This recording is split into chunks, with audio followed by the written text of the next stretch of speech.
gente tem a honra de contar com a presença do Dr. Henrique Ribeiro. Dr. Henrique é doutor em ciências pela Universidade do Quebec, né? Então, ele fez uma tese de doutorado especificamente na área de intervenção percutânea em TAV, e ele atua em vários hospitais privados de São Paulo. Nominalmente, aqui nós temos o Hospital Samaritano Paulista, o INCOR, o Sírio-Libanês e Oswaldo Cruz. E ele fez, na verdade, além do doutorado em hemodinâmica em cardiopatias estruturais, ele fez um fellow na Universidade de Laval, como eu falei, lá no Quebec, no Canadá. É professor colaborador da Faculdade de Medicina da USP e vai nos trazer aqui nada mais, nada menos do que o estado da arte em intervenção percutânea da estenose aórtica.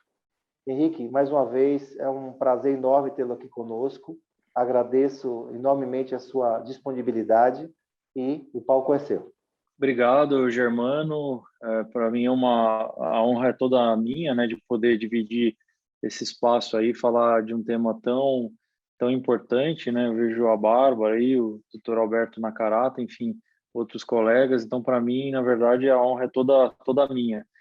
E eu acho que esse tema, né, Germano, ele é muito a calhar por diversas razões, e principalmente por duas razões, que agora, no dia 1º de abril, depois de uma luta muito grande, né, foram 6 submissões, né, para a inclusão da TAV no rol da ANS, inclusive com importante participação do atual ministro da Saúde, né, o Dr. Marcelo Queiroga, que é também hemodinamicista, foi presidente da SBHCI, era presidente da SBC e ajudou muito. E nessa última submissão, né, com a ajuda dele e de vários outros colegas, eu participava até da diretoria da Sociedade Brasileira de Hemodinâmica, justamente de incorporação de novas tecnologias. Fui no Rio de Janeiro em 2019, né, apresentar todo o processo, né, o envolvimento da indústria, de várias sociedades, da SBC, e depois de muita luta, né, de muita briga, agora no dia 1º de abril, finalmente a TAV foi incorporada para a saúde suplementar pela Agência Nacional de Saúde, com os pacientes acima de 75 anos, né, de alto risco. Óbvio que em vários países do mundo já se faz em paciente de baixo risco, mas já foi um avanço, né, já foi um começo. E agora, recentemente, tem mais ou menos umas 3, 4 semanas, foi colocada a TAV também para o SUS, desde que cumprido uma série de pré-requisitos, que o principal é um custo muito mais baixo. A gente não sabe ainda objetivamente se isso vai se concretizar, né? Teoricamente, por exemplo, os oclusores, né, de defeito septal, de CIA e etc. também estão no SUS, só que a gente não consegue fazer porque o custo que o SUS se propôs a pagar é impossível viabilizar economicamente. Talvez aconteça a mesma coisa com a TAV, mas são avanços, né, bastante importantes, e eu acho que é um marco aí para a cardiologia nacional. Então, a gente sabe, né, que a estenose aórtica é uma das valvopatias adquiridas mais frequentes, né, nos países desenvolvidos. Em termos de prevalência, até a insuficiência mitral ela é mais prevalente do que a estenose aórtica, mas naqueles pacientes que demandam tratamento, a estenose aórtica é a mais prevalente no mundo todo. E, em geral, essa doença ela é progressiva com o tempo, né, e a partir de um determinado momento onde se iniciam os sintomas, ela tem um prognóstico muito reservado. A Caterina Otto publicou essa revisão no New England, ela é a atual editora-chefe da revista Heart, e ela tem muitas publicações nessa área, né, da estenose aórtica, e nessa bastante clássica, né, se mostra então que quando se iniciam os sintomas, geralmente na década de 60, 50, 60, esses pacientes acabam tendo angina, podem ter síncope, né, desmaio, tontura e insuficiência cardíaca, e a partir desse momento, caso ela não seja tratada, tem um prognóstico muito ruim, com uma mortalidade em torno de 50% em 2 anos. Então, a estenose aórtica sintomática é muito pior, né, do que muitos cânceres, por exemplo, e realmente tem um prognóstico muito ruim. Mas a gente já sabe, né, de muito tempo que muitos pacientes, apesar de terem estenose aórtica importante, ter indicação formal de uma cirurgia de troca valvar aórtica, em algumas casuísticas já de décadas passadas, até 40% dos pacientes não eram submetidos à cirurgia, apesar de classe 3, 4, por diversas razões, né, entre as quais algumas as razões principais não cardíacas, como idade avançada, presença de DPOC, doença renal crônica, entre outros comemorativos que transformavam esses pacientes em um risco muito alto para uma cirurgia convencional. E até nessa época, né, década de 80, 90 e começo da década de 2000, a gente só tinha a valvoplastia aórtica por balão como tratamento alternativo para esses pacientes de alto risco. E a gente sabe que a valvoplastia ela tem um efeito limitado, né? Você faz a valvoplastia, passado 6 meses, 1 ano, esses pacientes acabavam evoluindo com uma reestenose e nova necessidade de tratamento. De tal forma, frente a essa grande quantidade de pacientes que não eram tratados, apesar de indicação formal, e frente à alternativa à cirurgia, que é a valvoplastia ter, então, uma durabilidade bastante limitada, é que se desenvolveu o conceito da TAV, da válvula aórtica por catéter. E se a gente faz um breve histórico, né, do tratamento das doenças estruturais, os balões para valvoplastia começaram na década de 80, na década de 90 os oclusores, né, para defeitos septais, e a TAV, né, o primeiro implante transcateter de válvula aórtica foi feito na França por Alain Cribier em 2002.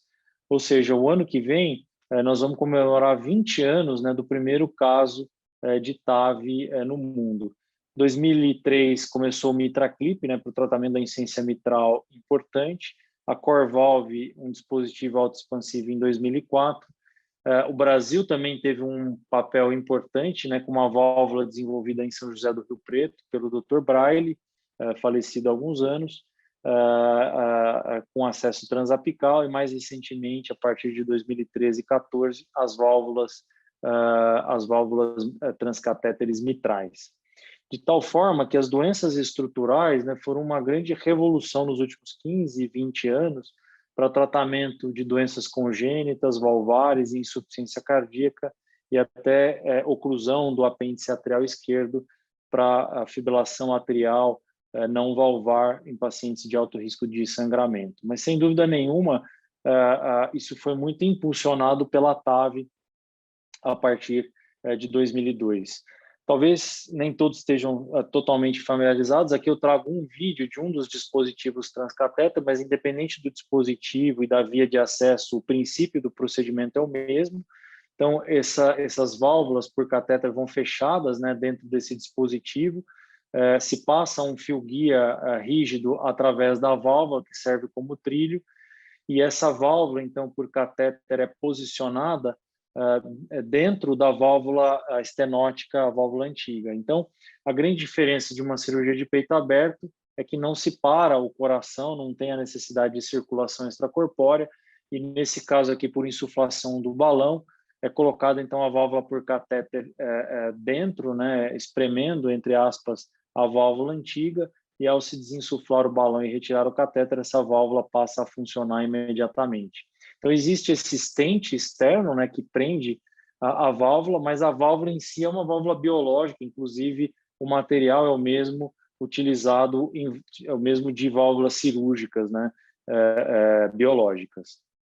Esses dois dispositivos foram os dispositivos mais importantes dos estudos principais iniciais para o desenvolvimento dessa tecnologia, que foram os dispositivos expansíveis por balão, aqui no caso a Sapien XT, né, que é feita de cromo cobalto, uma liga metálica e pericárdio bovino, pericárdio de boi, e a válvula chamada CoreValve, que é uma válvula alta expansível de nitinol e pericárdio porcino de porco. Então, esses foram os dispositivos principais dos estudos iniciais. E aqui, como eu falei, a válvula da Braille, né, chamada Innovari, que também é de cromo cobalto e pericárdio bovino, para uso comercial hoje só existe o acesso transapical e está em desenvolvimento no INCOR esse dispositivo pela via de acesso transfemoral.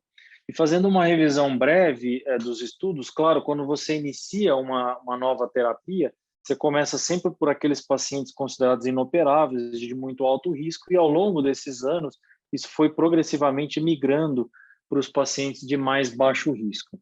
Esse risco ele pode ser estimado por uma série de scores, né? O mais utilizado nesses estudos é o STS, que é um score, existe online, um site, que você coloca lá as características do paciente e ele dá um risco estimado de mortalidade em 30 dias associado ao procedimento cirúrgico. Então, quando esse STS é acima de 8, é considerado de alto risco, entre 4 e 8 de risco intermediário, e o STS abaixo de 4 é considerado de baixo risco. Então, o estudo inicial mais importante foi o estudo Partner, o Partner 1, que tinha 2 braços, um braço que era a coorte B de pacientes considerados inoperáveis por características clínicas e decisão do Heart Team. Então, foram 358 pacientes randomizados para TAV versus o tratamento clínico isolado, ressaltando-se que nesse tratamento clínico isolado se incluía a valvoplastia aórtica por balão, e também uma coorte de quase 700 pacientes de alto risco que foram randomizados para TAV versus a cirurgia convencional de troca valvar aórtica. E no Partner 1 da coorte B, então, de pacientes inoperáveis, a TAV se associou a uma redução significativa de mortalidade no segmento final do estudo de 5 anos, ressaltando-se, né, que do grupo clínico isolado, apenas um paciente sobreviveu aos 5 anos que não fez crossover para TAV, ou seja, todos os outros pacientes acabaram falecendo. Vejam que, ao cabo de 5 anos, né, houve uma redução significativa da ordem de 50% relativa de mortalidade, com um NNT de apenas 5, ou seja, eu preciso tratar 5 pacientes para evitar uma morte.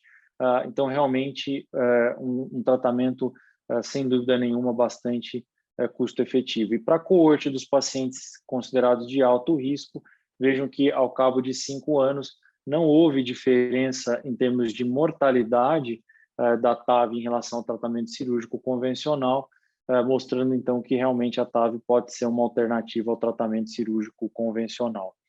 E, concomitante a esse estudo com a prótese expansível por balão, foi desenvolvido também nos Estados Unidos para aprovação do FDA, um estudo com a CoreValve, com 2 braços também, pacientes de alto risco randomizados para TAV com a CoreValve versus cirurgia.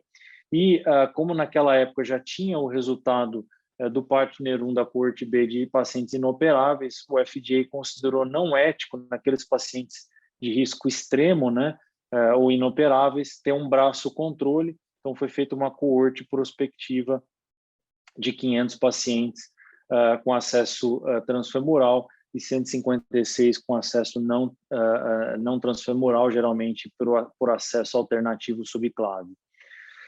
E nesses pacientes de risco extremo, né, para o desfecho de mortalidade e AVC maior, pelas características clínicas desses pacientes, se estimou um risco global desse desfecho combinado de 1 ano de 43%, e com a TAV houve uma redução à metade, para 26%, mostrando então que mesmo nesses pacientes de risco extremo com esse dispositivo autoexpansivo, a TAV pode ser uma alternativa. E, de maneira bastante interessante, naquela coorte de pacientes considerados, então, de alto risco, a TAV, não só ela foi não inferior, como pela primeira vez ela mostrou até superioridade em relação à mortalidade, com uma redução de risco absoluta de quase 5%, que no segmento de 2 anos atingiu P estatisticamente significativo, com uma redução relativa, então, de 6,5% de mortalidade em 2 anos com a TAV em relação ao tratamento cirúrgico convencional. Ressaltando-se que nesse estudo o STS médio era em torno de 7, ou seja, não eram pacientes tão de alto risco, tinha alguns pacientes de risco também intermediário. De tal forma que esses estudos iniciais com a Corvolve US e o Partner 1, somados a uma série de outros registros mundiais, mostraram então que esse procedimento de fato tinha uma alta taxa de sucesso, maior do que 90%, uma taxa de complicações da ordem de 10%, com excelente resultado hemodinâmico e uma durabilidade ainda, de certa forma, pelo menos o conhecimento que se tinha à época, em torno de 5 anos. Mas, com certeza, ainda com complicações, leak paravalvular, que é o vazamento paravalvular, em torno de 10%, entre outras complicações aqui ressaltadas nessa meta-análise, com mais de 16 mil pacientes, mostrando uma mortalidade de um ano em torno de 21%, AVC de 3%, ou seja, mostrando que a gente ainda tinha uma margem grande de aperfeiçoamento, de melhora desses dispositivos transcatéter e de todas as etapas dos procedimentos transcatéteres valvares aórticos. De tal forma que na diretriz de valvopatia de 2017 já se incorporou a indicação da TAV, né, para aqueles pacientes com contraindicação e alto risco cirúrgico como classe 1, nível de evidência A, e já para pacientes de risco intermediário como uma alternativa à cirurgia como classe 2, nível de evidência também A. Então, ao longo desses últimos 5, 10 anos, houve uma corrida realmente da indústria para aperfeiçoar e melhorar esses dispositivos transcatéteres. E se a gente pensar, por exemplo, o que seria o dispositivo ideal transcatéter? Seria aquele dispositivo com muito baixo perfil, que pudesse ser retirado e reposicionado caso o resultado não seja adequado, que reduzisse a necessidade de marca-passe e leak paravalvular, e para isso, com algum dispositivo, né, externo, uma saia externa, que preenchesse esses gaps paravalvulares para redução do leak paravalvular. E se a gente pensar, talvez, nesse dispositivo ideal, a mensagem que deve ficar é que provavelmente esse dispositivo não existe, nunca vai existir, que mais do que selecionar o dispositivo ideal é talvez ver as características de cada dispositivo e tentar adaptar isso para a realidade anatômica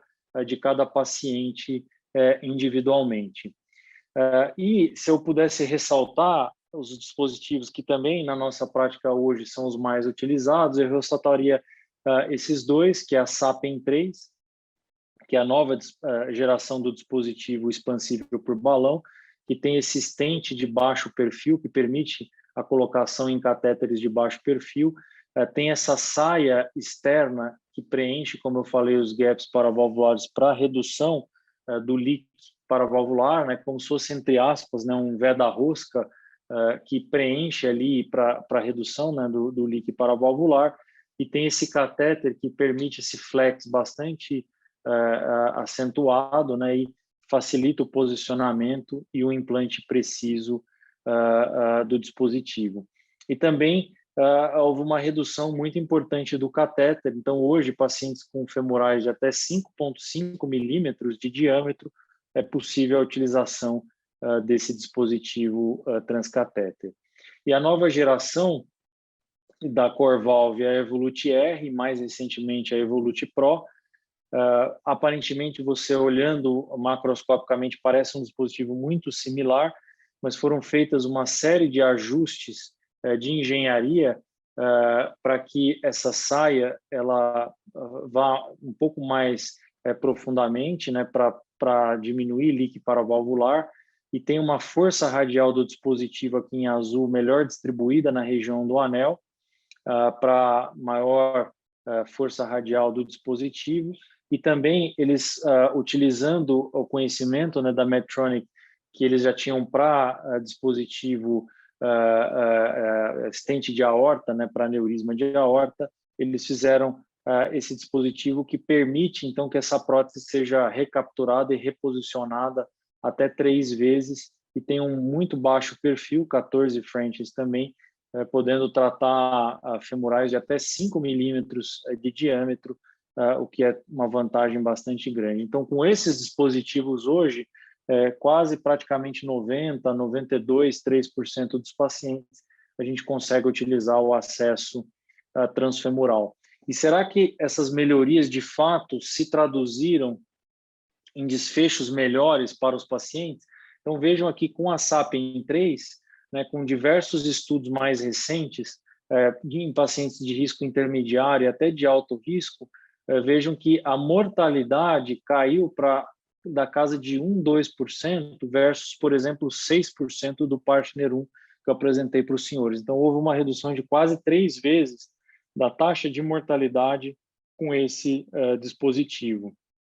AVC também é a mesma coisa. Vejam que no Partner 1, 5-6% né, de taxa de AVC com sequela, Partner 2 caiu para 4%, e agora com esse dispositivo de nova geração, ao redor de 2%. E também a taxa de leak paravalvular, que era da ordem de 10%, 12%, 13%, também caiu de maneira bastante significativa com esse dispositivo de nova geração.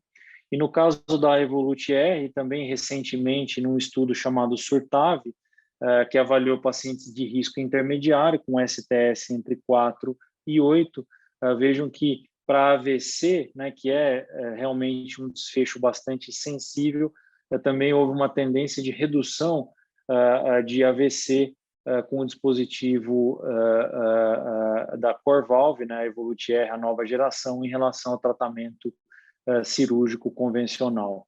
E outra vantagem, né, desse dispositivo autoexpansivo da Evolut-R, que é uma prótese supraanular, que funciona mais alto e dá realmente gradientes e áreas valvares muito interessantes. E aqui também nesse estudo SURTAV, vejam que a área valvar ao longo do segmento de 2 anos foi sistematicamente maior com a Evolut-R em relação aos pacientes tratados cirurgicamente, com áreas valvares acima de 2 e gradientes médios sistematicamente abaixo de 10 milímetros de mercúrio, mostrando então realmente que esses dispositivos transcatéter têm uma hemodinâmica de funcionamento bastante interessante. E se eu juntar, né, principalmente esses estudos iniciais com dispositivos de primeira e segunda geração, agrupados aqui nessa meta-análise, vejam que naqueles pacientes onde eu pude utilizar o acesso transfemoral, vejam que em relação ao tratamento cirúrgico houve uma redução de mortalidade da ordem de 32%, favorecendo a TAV em relação ao tratamento cirúrgico convencional. De tal forma que hoje, né, no Brasil, a gente tem uma gama bastante grande de próteses, né, e com uma perspectiva até de chegada de novos dispositivos por catéteres. A SAPIEN XT já não se utiliza mais, então, do dispositivo expansível por balão é a SAPIEN 3. Tem a Inovari, que por enquanto é só apical, mas em breve terá um dispositivo transfemoral. E essa MyVal, que é uma válvula indiana recentemente incorporada também em nosso meio, que é um dispositivo expansível por balão. E essas aqui de baixo são todas as válvulas autoexpansíveis, né? Evolut-R Pro da Medtronic, a Evolut Pro nova geração, que tem essa lâmina de pericárdio externo para também aumentar a superfície de contato e reduzir líquido paravalvular. A Pórtico, da empresa Abbott, que parcialmente é produzida, é feita, né, o pericárdio aqui no Brasil. E a Acroetinel, da Boston Scientific, que também parte dela é fabricada no Brasil. Então, eu não sei se muitos sabem, mas o Brasil é um dos líderes mundiais na produção, né, de pericárdio, principalmente porcino.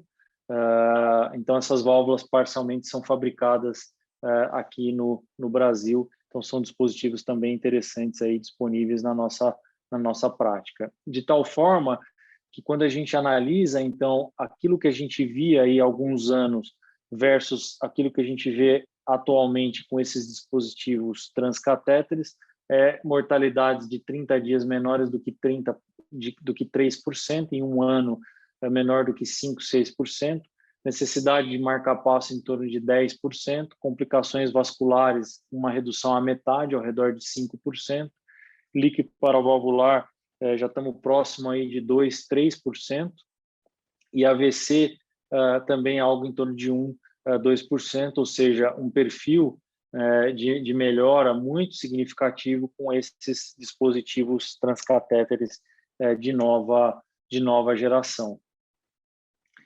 E aí, baseado nesses resultados, né, mais recentemente foram feitos estudos randomizados já em pacientes de baixo risco, ou seja, com STS menor do que 4, ressaltando-se que nesses pacientes de baixo risco só foram incluídos pacientes onde o acesso transfemoral poderia ser utilizado, e um dos estudos principais foi o PARTNER 3, que incluiu mais de 1.200 pacientes que foram randomizados, então, para TAV pelo acesso transfemoral com a SAPIEN 3 versus cirurgia com prótese biológica.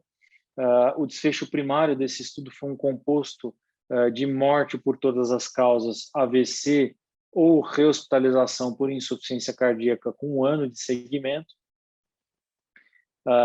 E concomitante a esse estudo também foi feito com a CoreValve, no caso a Evolute-R, em que os pacientes, então, também pouco mais de 1.200 pacientes foram randomizados para TAV versus o tratamento cirúrgico convencional. E esses estudos foram apresentados no American College em 2019, com publicação simultânea dos 2 estudos no New England. E vejam que do lado esquerdo, o PARTNER 3 com a prótese expansível por balão. Vejam que não só a TAV foi não inferior, até com uma ligeira superioridade para o desfecho combinado nesse composto de morte, AVC com sequela e rehospitalização por insuficiência cardíaca, ressaltando-se que a morte foi reduzida à metade, o AVC em 4 vezes, uma taxa de AVC bastante baixa, e aqui resultados bastante similares, né, com o dispositivo autoexpansível, com uma redução significativa de eventos ao cabo de 1 ano. Essa sessão do American College foi coordenada, né, nada menos porque pelo Dr. Eugene Braunwald, que é conhecido de muitos. O Dr. Eugene Braunwald é um ícone da cardiologia, o principal tratado de cardiologia, né, que é o Braunwald, é bastante famoso. Ele fez estudos que são dos mais citados na cardiologia de infarto agudo, né? E ele coloca essa frase, né, que esse é um momento histórico do qual todos nós vamos nos lembrar no futuro, né, naquela sessão onde foram apresentados esses 2 estudos bastante importantes que permitiram, então, a aprovação do FDA, a incorporação da TAV também para os pacientes de baixo risco, ressaltando que em ambos os estudos, a média de idade dos pacientes era ao redor de 70 anos.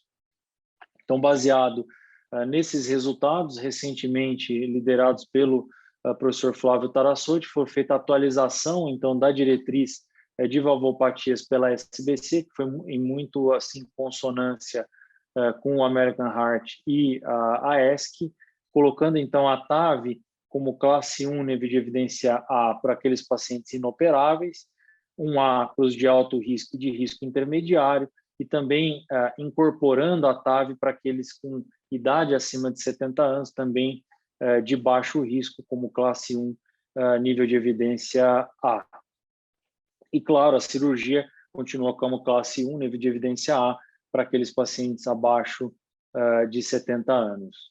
Se a gente pensar em termos de direções futuras, né, vejam que a gente tem um gap muito grande entre aquilo que as evidências colocam, a literatura baliza, né, para nossa indicação na vida cotidiana e das diretrizes, e aquilo que é a realidade de cada país individualmente. Então, veja que em 2018, esse autor, o Thomas Pingrin, publicou esse artigo muito interessante, mostrando a dispersão e as inequalidades das diversas regiões. Então, vejam, por exemplo, países como a Alemanha, onde tem a maior penetração da TAV no mundo, são feitos 150 casos por milhão de habitantes. Europa, por exemplo, França, Estados Unidos, são feitos 100 a 150 casos por milhão de habitantes, ao passo que no Brasil isso é 100 vezes menor, ou seja, é de 1 a 10 casos por milhão de habitantes. Então, vejam como você tem um gap muito grande, né, entre o que diz a evidência e a, de fato, incorporação dessas novas tecnologias. Por exemplo, em 2020, foram feitos cerca de 2.000 casos, né, de TAV no Brasil todo, e só para vocês terem uma ideia da dimensão, na Alemanha são feitos cerca de 2.000 casos por mês, quer dizer, uma diferença realmente bastante acentuada. E ao longo também desses últimos anos, apesar de não haver estudos randomizados, tem uma série de registros, né, mostrando que mesmo para situações, por exemplo, como válvula aórtica bicúspide e para prótese cirúrgica disfuncionante, a TAV, a válvula transcatéter aórtica, também pode ser uma alternativa interessante. Em relação à válvula bicúspide, né, tem uma série de questões em relação a onde é feita a medida, leak paravalvular, obstrução coronária, frequente associação desses casos com dilatação da raiz da aorta. Como eu falei, né,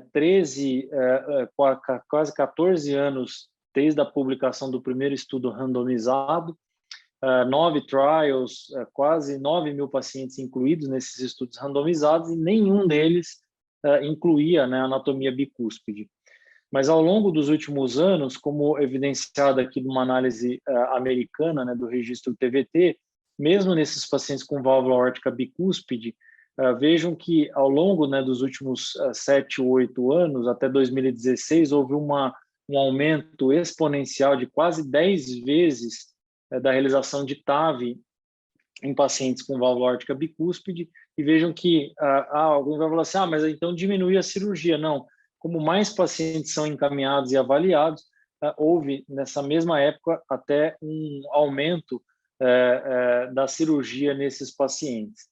E se a gente compara, né, o tratamento cirúrgico versus a TAV nesses pacientes de válvula aórtica bicúspide, vejam que a TAV se associa a uma menor necessidade de transfusão e complicação vascular e infarto periprocedimento, ao passo que os pacientes de TAV têm uma maior necessidade de implante de marcapasso definitivo. E talvez na maior publicação, né, de válvula bicúspide desse registro americano do TVT, vejam, mais de 5.000 procedimentos em válvula aórtica bicúspide, a maioria deles tratados com a prótese expansível por balão. Vejam que com esses dispositivos de nova geração, Evolut R Pro e a SAPIEN 3, e mais recentemente já tem até uma nova geração, ainda não disponível no Brasil, que é a SAPIEN 3 Ultra, vejam que a taxa de sucesso do procedimento subiu de 93,5% para 96%, muito próximo da anatomia tricúspide, então mostrando que mesmo em válvula aórtica bicúspide em pacientes bem selecionados, a TAV pode ser uma opção bastante importante. E outro ponto importante que tem crescido muito são aqueles pacientes que têm prótese cirúrgica disfuncionante, muitos deles com vários procedimentos cirúrgicos, né, e alto risco. Então, o que a gente faz é colocar uma válvula transcatéter dentro dessa prótese disfuncionante. Também esses pacientes foram excluídos, né, de todos os estudos randomizados, e aqui talvez o principal estudo até hoje, publicado no JAMA, que é o registro VIVID, do qual nós, no INCOR e alguns outros centros na América Latina, participamos ativamente. Nessa publicação inicial, com quase 460 pacientes, a idade média de 77 anos, né, igual frequência entre os dispositivos expansíveis por balão e autoexpansíveis, veja que uma taxa de sucesso alta, de 93%, praticamente sem leak, e com um gradiente médio bastante aceitável, em torno de 16, a gente considera aceitável quando ele é abaixo de 20, e uma mortalidade de 30 dias ao redor de 7%, vejam que eram pacientes de bastante alto risco cirúrgico, mas resultados bastante aceitáveis. E mais recentemente, esse autor, o David Housey, apresentou no EuroPCR, que é um dos principais congressos de intervenção, mostrando que um dos fatores principais nesse procedimento do valve-in-valve é você ter um resultado de gradiente hemodinâmico com gradiente médio menor do que 20. Então, aqueles pacientes que ficam com um gradiente médio acima de 20 são pacientes que, em longo prazo, têm maior mortalidade, necessidade de reintervenção, Então, é um objetivo importante desses procedimentos de valve-in-valve mitral. Então, acho que, como conclusões, né, nessa revisão breve histórica, né, do procedimento, eu acho que hoje a gente tem realmente evidências sólidas, não só de registros, mas de estudos randomizados, né, balizando a TAV como sendo superior ao tratamento clínico isolado naqueles pacientes considerados inoperáveis. Então, desde que eles tenham uma expectativa de vida acima de 1 ano, né, não tenham uma neoplasia avançada, Alzheimer, né, tem um status cognitivo bom, a TAV deve ser indicada. Naqueles pacientes de alto risco e de risco intermediário, ela é sem dúvida nenhuma, uma alternativa ao tratamento cirúrgico convencional, e naqueles pacientes onde o acesso transfemoral é possível, se demonstrou até uma superioridade da TAV em relação ao tratamento cirúrgico convencional. E agora, mais recentemente, né, nesses pacientes de baixo risco, né, acima de 70 anos, mas de baixo risco com STS abaixo de 4, em especial com esses dispositivos de segunda e terceira geração, também a TAV pode ser uma alternativa ao tratamento cirúrgico convencional. Existem, então, essas indicações adicionais, né, de válvula aórtica bicúspide e da prótese cirúrgica disfuncionante, que é o valve-in-valve aórtico, mas, sem dúvida nenhuma, a gente tem uma série de questões, né, de durabilidade, utilização de proteção cerebral embólica durante o procedimento, a questão de marca-passo, a questão da terapia farmacológica adjunta, seja com a utilização de dupla terapia antiplaquetária ou até anticoagulante, a questão de doença coronária e do acesso coronário no futuro para os pacientes que receberam a TAV, enfim, cada tema desses, né, poderia ser uma única apresentação, né, mas são questões importantes que estão em franco desenvolvimento. Toda semana sai artigo novo, estudo e etc.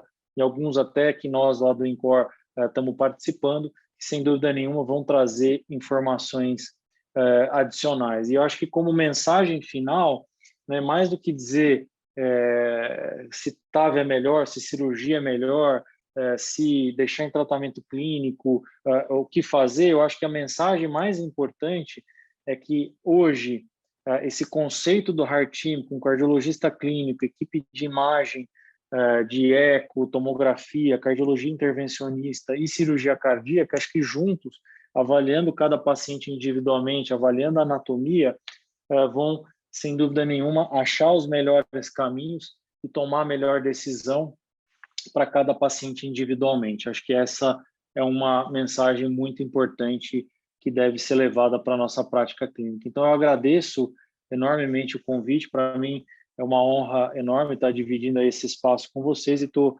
absolutamente à disposição aí para as questões e para os questionamentos que vierem. Excelente, Henrique, muito obrigado. Excelente apresentação. Vamos lá, eu tenho aqui algumas perguntas já no chat, viu, Henrique? Tem aqui um colega, foi também lá do INCOR, trabalha conosco no Hospital Regional São José dos Campos, Cantídio Martins. Ele pergunta, essa pergunta você até já respondeu, mas você pode reforçar essa resposta. Doutor Henrique, depois da implantada prótese, em caso de evolução de leak com refluxo aórtico, como vocês estão procedendo? Quando o paciente faz a TAV, né, com esses dispositivos de nova geração, a gente tem tomado todas as precauções para que ele já saia de sala sem leak. Né? Então, por exemplo, a gente faz uma pós-dilatação, né, com um balão, às vezes até com um balão de alta pressão, né, para expandir melhor a prótese. Então, tomando todas essas precauções e utilizando esses dispositivos de nova geração, é bastante raro hoje a gente ficar com um paciente com o leak paravalvular moderado e importante, que é aquele associado a pior prognóstico. Mas caso isso aconteça, em situações esporádicas, o que a gente pode fazer é a oclusão, o fechamento desse leak paravalvular. Então, a gente tem dispositivos chamados plugs vasculares, né, que a gente faz a cateterização seletiva, né, do local onde tem esse leak, passa um catéter e coloca esse plug de colágeno. Existem algumas série de casos, né, e alguma experiência nacional, pode ser uma alternativa para esses casos em que fique um leak paravalvular mais significativo. Perfeito. Tem mais uma pergunta também do Cantídio aqui. Se o paciente já tem uma prótese biológica, existe a possibilidade de implantar por cima uma TAV? Eu acho que essa pergunta foi feita antes de você comentar do valve em valve, mas, por favor, reforce, Henrique. Mas essa é uma pergunta muito importante e eu acho que, assim, eu não comentei assim pormenorizado, mas, assim, ó, por exemplo, pacientes que têm como mecanismo de degeneração a insuficiência valvar, né, é muito importante, muitas vezes, fazer um eco muito bem feito, eventualmente até um eco transesofágico, para identificar se esse mecanismo de degeneração não é um leak paravalvular, porque a prótese cirúrgica também pode ficar com um leak paravalvular, principalmente quando a cirurgia foi feita dentro do contexto de endocardite infecciosa. Então, recentemente, por exemplo, fui fazer um caso, a hora que colocou em sala, tinha feito um eco não transesofágico, transtorácico, que falou que o leak era central, uma dupla disfunção. E a hora que fomos ver, era um leak paravalvular. Então, eu tive que fechar o leak primeiro e depois colocar a TAV. Ou seja, não é uma contraindicação, mas você precisa se preparar, né? Por sorte, naquele caso, eu tinha os materiais lá na sala disponíveis e consegui fazer. Mas se fosse outro lugar, eu provavelmente teria que remarcar ou reprogramar para o segundo momento.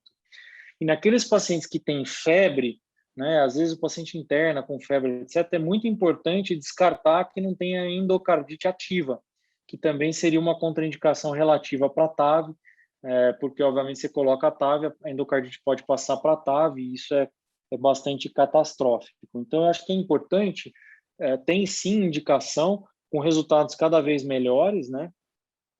Mas existem essas situações, né, de avaliação da anatomia, de identificação do mecanismo de degeneração, descartar se não é endocardite, né? Enfim, são questões importantes. E para finalizar, em relação ao valve em valve, é importante também, em situações onde a válvula cirúrgica ela é muito pequena, principalmente válvula 19 e 21, a hora que você coloca a TAV, né, se você já parte de um anel muito pequeno, você pode ficar com mismatch, né? E o mismatch de prótese, né, principalmente aquele mais significativo, se associa a pior prognóstico. Então, nessas situações, Germano, a gente tem desenvolvido técnicas com balões de alta pressão e a gente fratura o anel da prótese cirúrgica. Então, a gente vai com um balão lá a alta pressão, 12, 14, 16 APM. Então, de acordo com a prótese cirúrgica, a gente já sabe se esse anel pode ser ou não fraturado. A gente ganha alguns milímetros que muitas vezes são suficientes para que a gente tenha, no final, um gradiente, uma hemodinâmica de funcionamento da válvula transcatéter melhor. E isso pode ser também uma alternativa, principalmente naqueles pacientes de mais alto risco.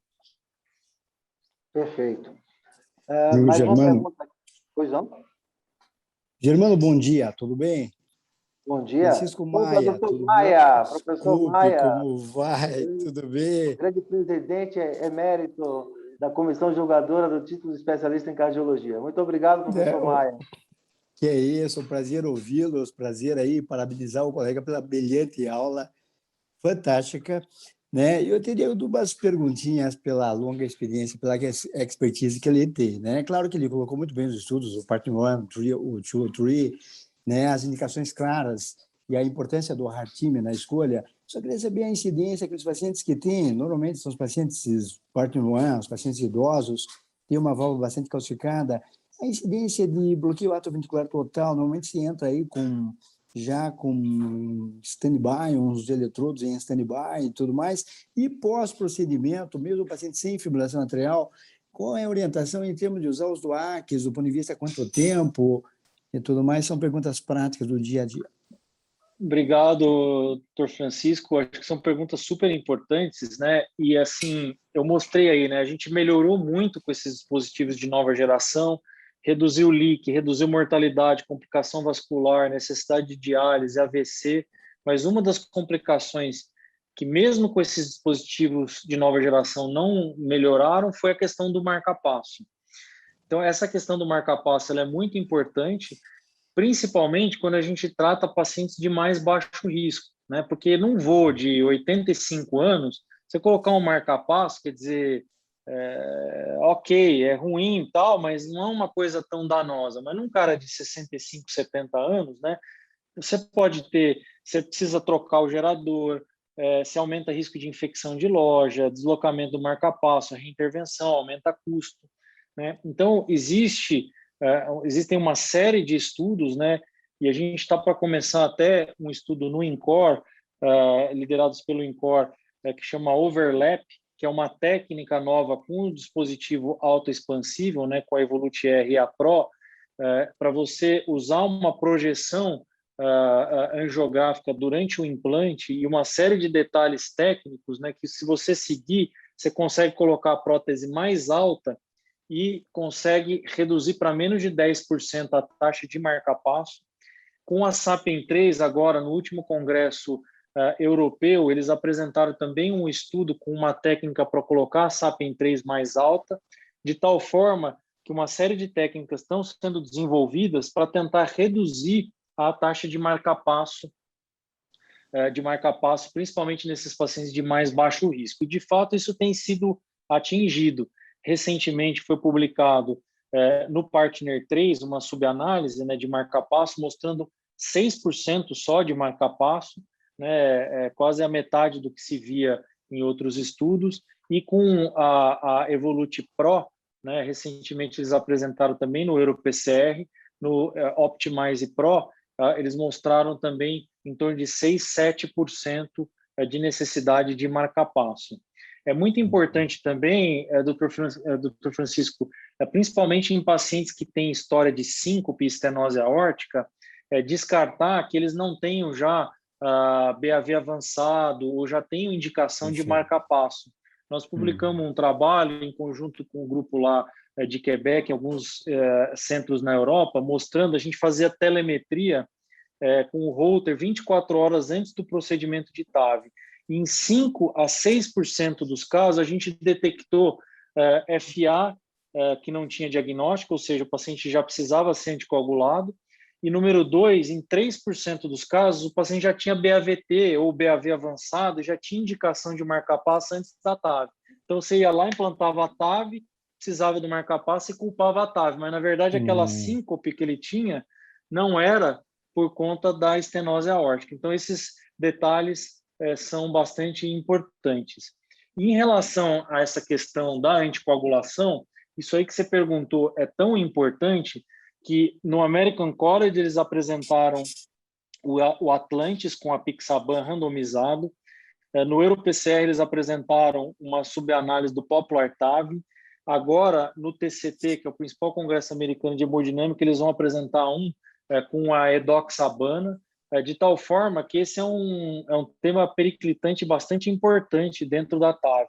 Mas, em resumo, alinhado com a diretriz do American College e a diretriz nacional, né, a diretriz de valvulopatias, né, a gente tem 3 pontos. Então, para aqueles pacientes que representam mais ou menos 40%, 50%, que não tem stent recente, não tem fibrilação atrial prótese mecânica, ou seja, indicação de anticoagulação, a gente tem dado só um antiplaquetário. Então, não existe mais, inclusive, classe 3, você dá dupla terapia antiplaquetária de rotina para os pacientes pós-TAV, sem ele ter alguma outra indicação clínica, por exemplo, que a maioria das vezes é stent coronário. Né? Naquela avaliação pré-TAV, o cara acaba fazendo um CAT, tem uma lesão lá de 90% na DA e ganha stent. Bom, esse dupla terapia antiplaquetária. Se não for o caso, a gente dá um antiplaquetário somente pós-TAV, que pode ser ou a aspirina ou o clopidogrel. Como a maioria desses pacientes, o sangramento geralmente é digestivo, na prática, a gente tem preferido monoterapia com clopidogrel. Mas em termos de evidência na literatura, a evidência é melhor com monoterapia com aspirina, que é esse estudo Popular TAV, desenvolvido pelo grupo holandês, e um outro chamado ART Trial, pelo Josep Rodés Cabal, lá de Quebec, no Canadá, onde eu fiz o meu fellow. Naqueles pacientes que têm fibrilação atrial, que é mais ou menos de 25% a 30%, e que tem a indicação de anticoagulação, a gente tem agora bastante evidência robusta na literatura com os NOACs. A evidência ela é um pouco maior com tanto de estudo não randomizado quanto randomizado com apixaban, geralmente na dose de 2,5, 2 vezes. E agora, como eu falei, vai ser apresentado e publicado o coedoxabana, deve ser agora no final do ano. A gente, com o Xarelto, existe um estudo que é o Galileu, que avaliou de maneira randomizada a utilização rotineira, independente da indicação de anticoagulação, da utilização do Xarelto. E o estudo foi interrompido antes por um excesso de sangramento. Sangrou muito no grupo que utilizou o Xarelto. Então, não existe essa recomendação formal de anticoagulação de rotina para esses pacientes. Então, como assim, resumo, né, prático, para a maioria dos pacientes, só um antiplaquetário. Se recebeu o stent prévio, DAPT, por o menor período de tempo, geralmente por 3 meses, principalmente com esses stents de nova geração.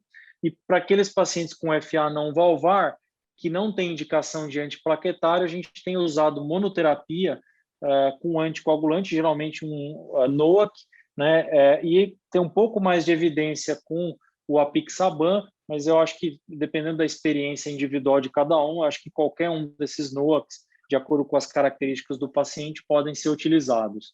E na presença de prótese mecânica, que não é infrequente, geralmente mitral, aí o paciente vai para a TAV aórtica, aí realmente é Marevan mesmo e não tem outra opção.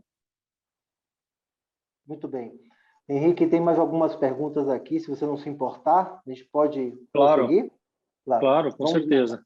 Vamos lá. Primeiro, tem vários cumprimentos aqui, professora Ângela Tarraro, professora titular de enfermagem da UFBA, parabenizando a sua apresentação. Tem vários comentários, depois você pode ler aqui à vontade.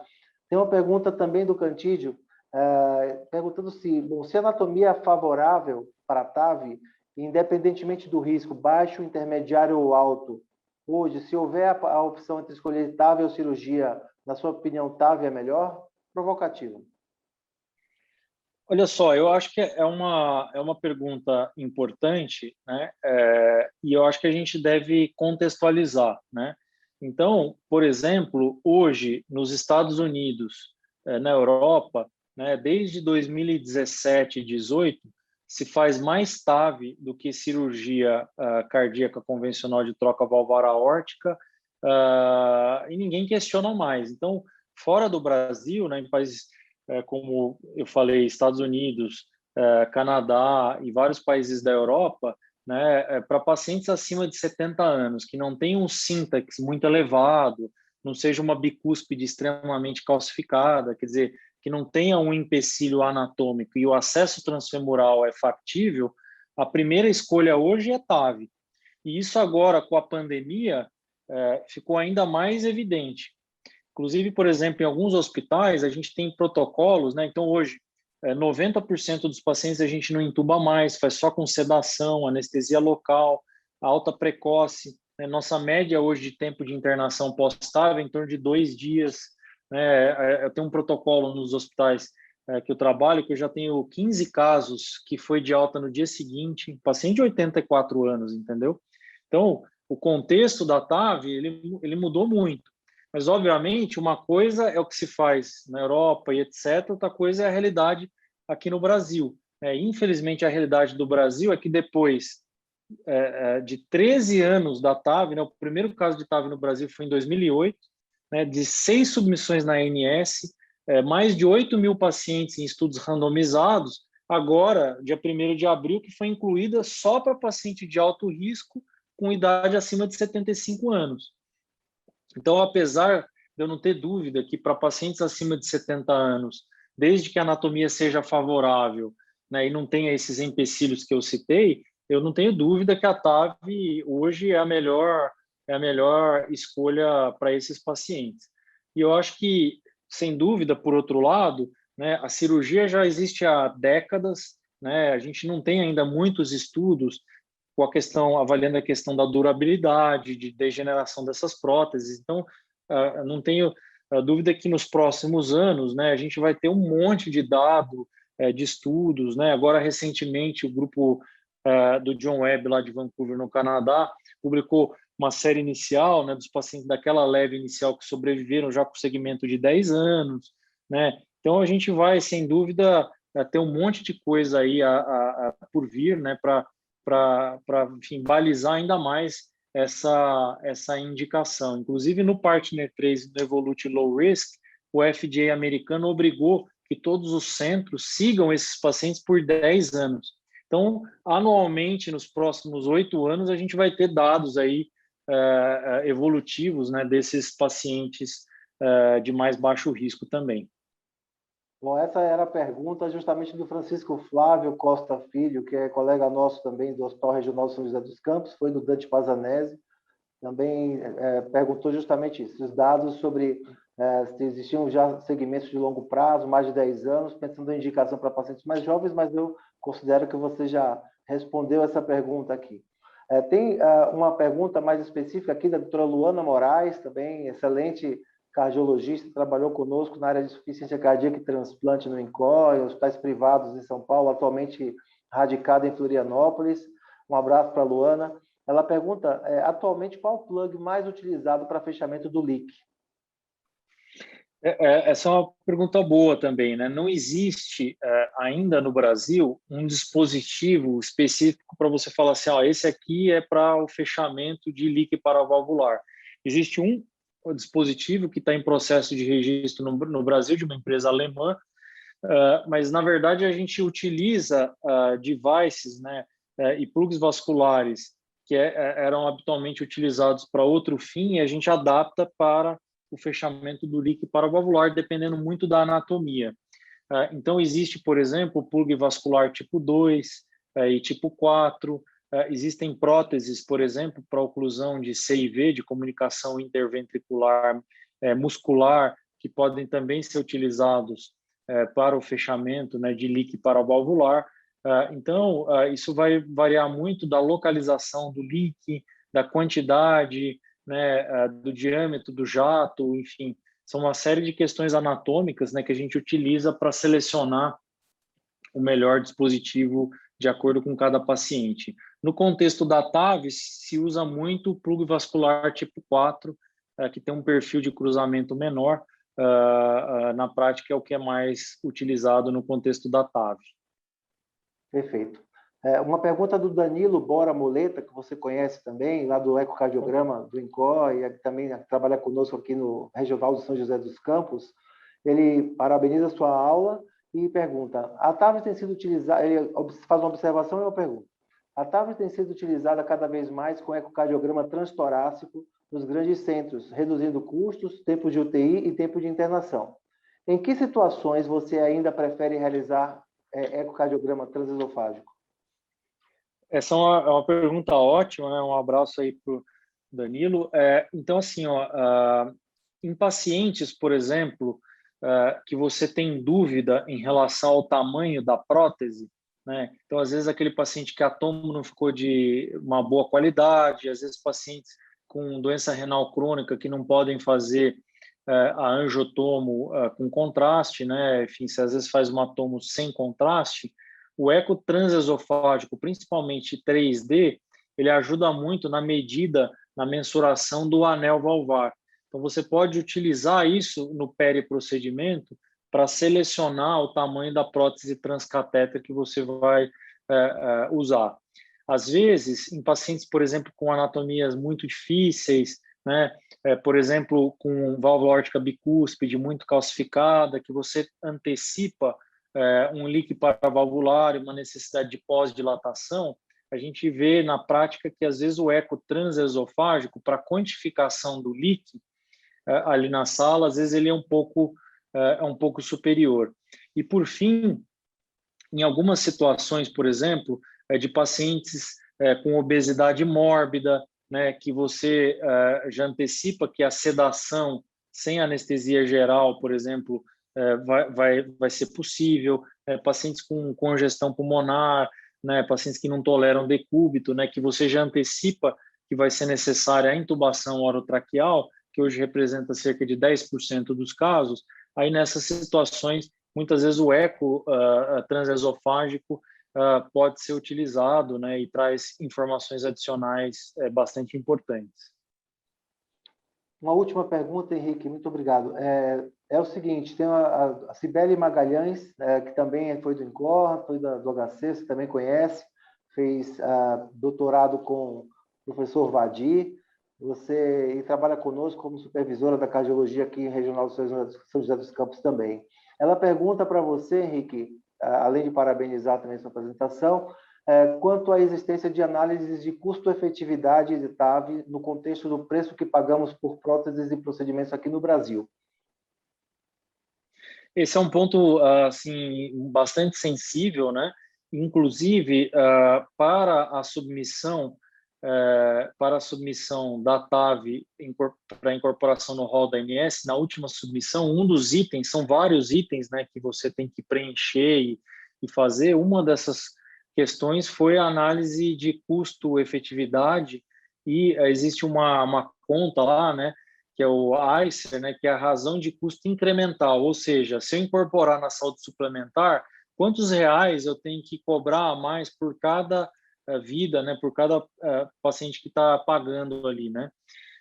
Isso foi feito, né, e de fato, com esse aumento recente do dólar, não é fácil, né, você transformar essa terapia em custo efetiva, ainda mais pelo fato de que quando os convênios fazem essa conta, né, eles fazem a conta, por exemplo, eles não comparam com a melhor válvula cirúrgica, eles analisam, por exemplo, contra uma válvula cirúrgica nacional, cujo custo às vezes é 4, 5 vezes menor do que, por exemplo, a melhor prótese cirúrgica ou a mais moderna e etc., né?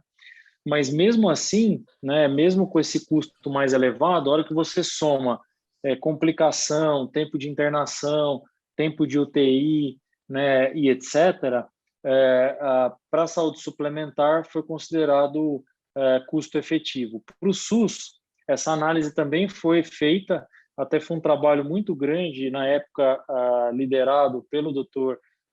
Marcelo Queiroga, atual ministro da Saúde. Ele até contratou, na época, um grupo, né, de especialistas, né, liderados pelo Dr. Gessner, que é lá da Getúlio Vargas, né, conhecido de muitos, e o valor, mais ou menos, na época que se considerou para o SUS, né, isso provavelmente vai ter que ser atualizado, é algo em torno de R$30 mil, 27 mil, 28 mil reais, por aí. O que, para a nossa realidade hoje, né, mesmo esses dispositivos fabricados aqui, né, no nosso país, não é uma coisa tão simples de se atingir, né? Então, apesar de ter entrado também para o SUS, né, por força de um decreto, a gente não sabe ainda até que ponto isso na prática vai ser, enfim, de fato incorporado e utilizado. Muito bem. Excelente. Olha, muitos elogios aqui, Henrique. Não poderia deixar de acontecer. Então, não poderia deixar de agradecer mais uma vez a você. Esse é um ponto extremamente importante. É um avanço inegável da medicina cardiovascular e que, da mesma forma que aconteceram algumas décadas atrás com o advento das angioplastias por stent, e essa comparação é inevitável, né? A TAV veio realmente para trazer uma melhora em termos de morbimortalidade seguramente considerável para uma grande parcela dos pacientes portadores de estenose aórtica e, eventualmente, outras valvopatias que a gente não abordou aqui, que são também são objeto de muita investigação científica. Naturalmente, a incorporação de novas tecnologias sempre passam por essa fase que nós estamos vivendo, Nós já temos hoje elementos muito importantes de eficácia e efetividade. Elementos de custo-efetividade, eficiência, são sempre mais lentos em termos de incorporação, principalmente aqui no nosso país, no âmbito público, mas é por esse caminho mesmo que nós temos que seguir. Essa última pergunta que a Cibele fez é extremamente relevante, e análise de sensibilidade, utilizar os modelos adequados, Markov, né, com árvore de decisão, e usando os valores corretos, como você mencionou, né, nós temos que comparar alhos com alhos, né? Não podemos comparar alhos com bugalhos na hora de fazer análise de custo-efetividade. Temos alguns valores que são muito arbitrários de um país para o outro, mas, de uma forma geral, esse índice que a gente chama o FAIR, né, que é, na verdade, a razão para incremental, para um melhor incremental, quanto a gente tem que pagar para ter uma melhora, uma chance de reduzir um ano na mortalidade, ajustado para a qualidade de vida, né, essa que é a QALY, né? Nós temos um valor arbitrário 3 vezes o valor do PIB per capita. Então, cada país precisa estudar qual é o seu limiar de financiamento público para essas novas tecnologias e, naturalmente, a tendência é que essas alternativas surjam, sejam por competição internacional, por fabricantes, negociação, mas o mais importante é que, de fato, nós temos que lutar continuamente para nós termos um acesso cada vez maior para essas novas tecnologias, para os pacientes que, de fato, podem se beneficiar, né? Então, iniciativas como essa são justamente para sensibilizar a nós que trabalhamos no front e também aos gestores em saúde para a utilização racional sempre, mas a utilização dessas novas tecnologias de forma progressiva e judiciosa. Então, eu queria deixar agora aberta para suas últimas considerações, Henrique, e agradecer mais uma vez a sua excelente apresentação, muitos elogios. É super importante, né, essa conscientização. Inclusive, preocupados com isso, né, nós fizemos uma parceria com alguns centros na América Latina e fizemos um documento que foi publicado tem algumas semanas na revista Heart, utilizando a metodologia GRADE, que às vezes não todo mundo familiarizado, mas essa metodologia GRADE é uma outra maneira, né, de você analisar a evidência, analisar essa questão da custo-efetividade, etc., e colocar uma coisa ponderada, incluindo cirurgiões e intervencionistas, de indicação de determinado procedimento na prática clínica, né? E através dessa metodologia GRADE, a gente acabou, depois de vários meses e discussões, né, colocamos, então, a TAV para pacientes acima de 75 anos na América Latina, né, e de risco intermediário e alto, né, como uma situação intermediária mais adequada à nossa realidade, até por essa questão de custo-benefício, né? Essa análise de quali, até, Germana, a gente tentou fazer na nossa realidade, ela não é tão fácil, né, de você adaptar a nossa realidade, porque a gente não tem muitos dados, né, nacionais, então você muitas vezes acaba tendo que se basear, enfim, em outros países, né, que tem saúde pública, né, SUS, né, como Canadá, França, etc., né? Mas eu acho que dentro da nossa realidade a gente espera aí que cada vez mais a gente possa fazer com segurança, né?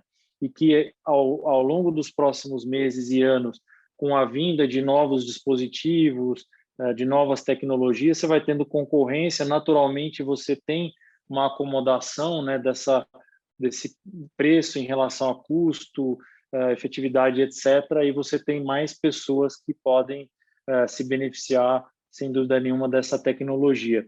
E para finalizar, só para vocês saberem, né, através da Sociedade de Hemodinâmica e de Cirurgia Cardíaca, ao longo dos últimos 4, 5 anos, nós treinamos, né, através de uma certificação que é vinculada à AMB e ao CFM de TAV para a realização desse procedimento.